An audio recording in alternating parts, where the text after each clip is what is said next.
সুপ্রিয় দর্শক মণ্ডলী, আসসালামু আলাইকুম। বাংলার চাষ ইউটিউব চ্যানেলে আপনাদের সবাইকে জানাই স্বাগতম। অনেকে আমাদেরকে ফোন কল করেন যে ভাই লতি কচু চাষ করব, তবে আপনার জমি তৈরি এবং আপনার কেমন চারা সংগ্রহ করলে ভালো হবে, বা এই চারা পাওয়া যাবে কিনা, বা কী কী সার ব্যবহার করবো, এই বিষয়ে আমাদেরকে অনেকে অনেক ধরনের কথা বলে থাকেন। তো তাদের আজকে ওই বিষয়গুলো জানানোর জন্যই মূলত এই ভিডিওটি করা হচ্ছে। এই যে দেখতে পাচ্ছেন লতিরাজ কচুর যে প্রজেক্ট, এখানে আপনার লক গাছ যেগুলো বড় গাছ থাকে সেই বড় গাছগুলো লাগানো হয়েছে, আপনারা দেখতে পাচ্ছেন। আর জমিটা চাষ দেওয়া কেমন হয়েছে সেটা দেখেন। এটা হলো মূলত ধানের জমি, ধানের জমির মতন আপনার পুরোটা জমি তৈরি করে নেবেন, চাষ দিয়ে তৈরি করে সমান করে নেওয়া হয়েছে। সমান করে নিয়ে হওয়ার পরে এখানে আপনার 1 ইঞ্চি 1.5 ইঞ্চি পানি দেওয়া হয়েছে, দেখতে পাচ্ছেন। পানি দেওয়ার পরে এখানে আপনার রাসায়নিক সার বিঘা প্রতি আপনার টিএসপি আপনার 15 কেজি, এবং ইউরিয়া সার, লাল পটাশ সার এবং বাংলা ঢ্যাপ সার এগুলা, এবং জিপসাম যেটা এই 4টা জিনিস আপনার 20 কেজি করে দেওয়া লেগেছে। প্রতিটা 20 কেজি এই 4টা 20 কেজি করে, আর টিএসপিটা শুধু 15 কেজি করে।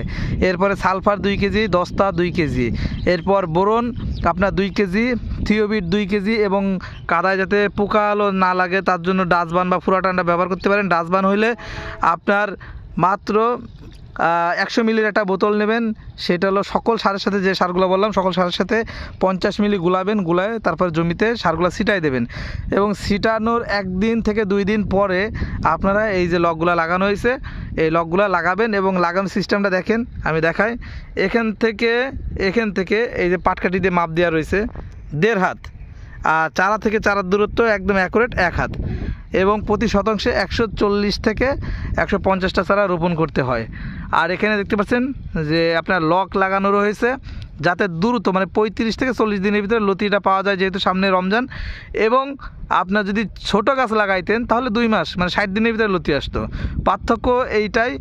আর লকে হলো যেরকম দ্রুত লতি আসে, এবং লকগুলো বাঁচাইতে গেলেও অনেকটা মানে কষ্টসাধ্য ব্যাপার, এটা ভাগ্যের উপর নির্ভর করে। আর ছোটো চারাটাও আপনার হলো কষ্ট কম, একদিক থেকে লাগায়ে আপনার শুধু সার কীটনাশক ব্যবহার করতে হবে, ঠিক আছে। তবে লকে হলো কি দ্রুত লতি আসে, আবার দ্রুতই শেষ হয়ে যায়। আর চারাটা কি হয়, যেহেতু শুরু থেকে শেষ পর্যন্ত হয়, এই জন্য চারাটা দীর্ঘদিন পর্যন্ত আপনার সার্ভিস দিয়ে থাকে। তো এই হলো ব্যাপার। তো আশা করি বিস্তারিত আমি এই ভিডিওর মাধ্যমে আপনাদেরকে জানানোর ট্রাই করলাম যে কিভাবে জমিটা তৈরি করা হয়েছে, দেখতে পাচ্ছেন, এবং কতটা চারা প্রতি শতাংশে লাগে সেটাও আমি আপনাদেরকে হিসেব দিলাম, এবং আপনার কী কী সার ব্যবহার করবেন সেটাও আমি আপনাদেরকে বললাম। তো এই বিষয়গুলো মাথায় রেখে মূলত লতি কচু চাষ করতে হবে, এবং পরবর্তীতে যখন 15 দিন 20 দিন হয়ে যাবে তখন আপনি আবারও সার ব্যবহার করবেন। সেটা গাছ বুঝে আপনি সার ব্যবহার করতে হবে, গাছের গ্রোথ বুঝে, তখন কোন সারটা গাছে যাচ্ছে সেটা হলো অনুযায়ী আপনার সার ব্যবহারটা করা লাগে।